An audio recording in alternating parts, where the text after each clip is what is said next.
The following story has been brought to you by StoriesToInspire.org. There was a young couple in Eretz Yisrael that sadly had a child that was born with a very serious illness.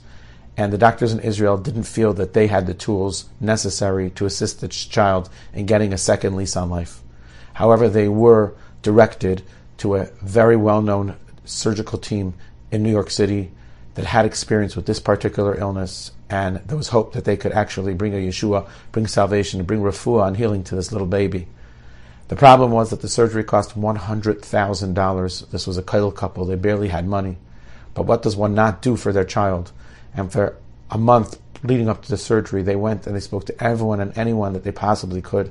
And some of them came up with $100,000. Much of it borrowed, some of it donated. And they traveled to the United States to have this life-saving surgery for their child. You can only imagine how disoriented they were. They come to a country where they don't really speak the language that well, and the whole system is just so different, and they're not comfortable, and they have a sick child that really needs the surgery. But what does one not do for their child? The child gets admitted to the hospital, and the day of the surgery arrives. And they're sitting there in the surgical waiting room as the doctors are trying to save their child. A bunch of hours into the surgery, two of the doctors come out, and they speak to them, and they tell them that they started the surgery, they've been partially successful, but it seems like the child has a whole secondary issue that needs to be rectified and connected, which they could potentially do in this surgery, but that it would cost another $100,000. The couple looked at one another. Rebbeinu Shalom, what do you want from us? We were able to scrape together barely that $100,000, and now we need to give another $100,000.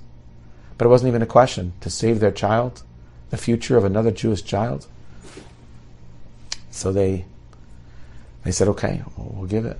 And the doctor said, it's going to be a long surgery. See if you can come up with the money. No idea what to do. They're sitting there in the waiting room, in the surgical waiting room. They're crying and they're saying Tehillim. This is above and beyond anything they ever could have dreamed before. And as they're sitting there and they're crying and they're so sad, a man comes over to them.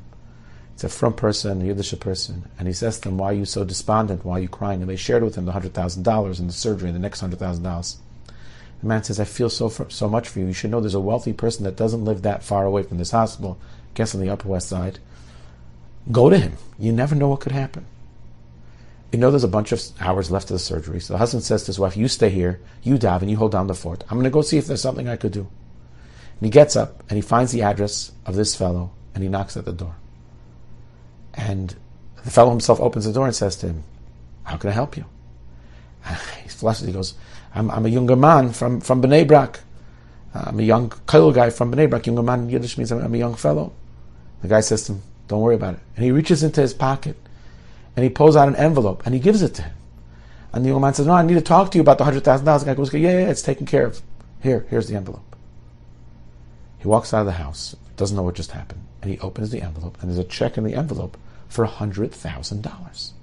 He doesn't understand what just happened. He can't believe it. He was crying, he was davening, he was begging, he was pleading to HaKadosh Baruch Hu back in the hospital. And Hashem answered his tefillos that he comes to the door of this fellow they never met before, and the guy gives him exactly the amount of money that he needs. He has no idea what to do with himself, but he basically dances back to the hospital. He says to his wife, you're not going to believe what happened. I got the full $100,000, and I didn't even have to explain anything. He just gave me an envelope. They took the check, they gave it to the hospital, and that's it. It was paid for, and Baruch Hashem, the surgery was successful. They thought that was the end of the story. It wasn't the end of the story. Because you see the next day, they get a phone call frantically from a very chashuv Rav, Rosh Hashiva in Eretz Yisrael, Shiva Zichron Yaakov. His name is Reb Elya Meir Jungerman. And he says, it took me forever to figure this out, but did you go over to this wealthy person's house and he gave you a check? He goes, yeah. I couldn't believe it. It was like man from Shamayim. There's a side on the end, and Reb Jungerman says, you don't understand what happened. He says, this is a big support of our yeshiva, and we needed $100,000 desperately, and I arranged it, and I said I'll send someone by to pick up the check. And you came and you knocked at the door. You must have come just a few minutes before the fellow that I sent by. And when he knocked at the door, he asked you who it is, and you said, Jungerman from Bnei Brak. Yes, that's my name. Reb Elya Meir Jungerman. That's Reb Shalom Meir Jungerman. That's my name, Jungerman. And it mixed up, and he gave the $100,000 check to you, and instead of giving it to me, Rav Jungerman from my yeshiva. And this poor young fellow says, what should I do now? I already gave the check to the hospital. The yeshiva says, I understand what happened. Let me go back to the wealthy person. And he goes back to the wealthy person, and the wealthy person couldn't believe this mistake.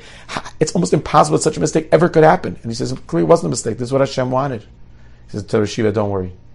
I'm going to write you another check. I'm going to give you another $100,000. And this fellow went from the most despondent and lowest of moments in his life, needing to save his baby, needing $100,000, in Yeshuas Hashem K'harfaim, the salvation of Hashem in the blink of an eye. Incredible, amazing story. Enjoyed this story? Come again. Bring a friend. StoriesToInspire.org